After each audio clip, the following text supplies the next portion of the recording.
আসসালামু আলাইকুম ওয়া রাহমাতুল্লাহি ওয়া বারাকাতু। ইয়া জালালি ওয়াল ইকরাম। আজকের বিষয় ছাত্র রাজনীতি।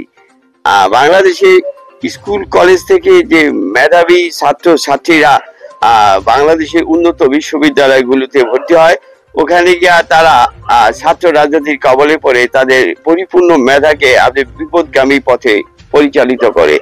আমার কথা হলো, এই ঢাকা বিশ্ববিদ্যালয়, অন্যান্য বিশ্ববিদ্যালয় বা বুয়েট বা মেডিকেলে ছাত্র রাজনীতি বন্ধ করলে এই মেধাবী ছাত্রীরা নতুন কিছু তৈরি করে আবিষ্কার করিয়া এই দেশটাকে আরো আগিয়ে নিতে পারবো।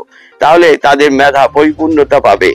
আর তারা যদি বিদেশে যায় স্কলারশিপ নেয়া, তারপরে ওখানে তারা সে মেধাগুলো কাজে লাগে বিদেশি উন্নত প্রযুক্তি মেধা নিয়ে যে এই দেশে ফিরে আইসা যদি তারা এই দেশের জনমানুষের কাজে লাগায়, তাহলে তার মেধাগুলো পরিপূর্ণ সার্থকতা পাবে।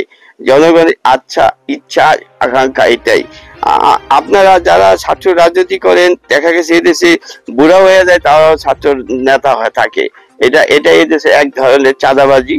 এবং এই ছাত্র রাজনীতি করতে গিয়ে ভালো ভালো মানুষগুলা মেধাগুলা চাঁদাবাজি নানান ধরনের অকারেন্সে জড়িত হয়ে যায়। আর মহিলারা নেতাদের তোষামত করতে থাকে, তারাও বিপদগামী হয়ে যায়।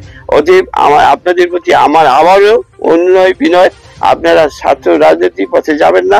আর ছাত্র রাজনীতি ঢাকা বিশ্ববিদ্যালয় বন্ধ করেছে, তাই ঢাকা বিশ্ববিদ্যালয়কে আমি সাধুবাদ জানাই। আর অন্যান্য বিশ্ববিদ্যালয়ের ছাত্র রাজনীতি বন্ধ হোক। আপনারা সবাই জনগণ আওয়াজ তুলুন। আমি ভালোবাসি আমার জন্মভূমি, আর ভালোবাসি মেধাবী মানুষদের, ইমানদার মমিনদের। থ্যাংক ইউ, ধন্যবাদ। ইয়া জালালি ওয়াল ইকরাম।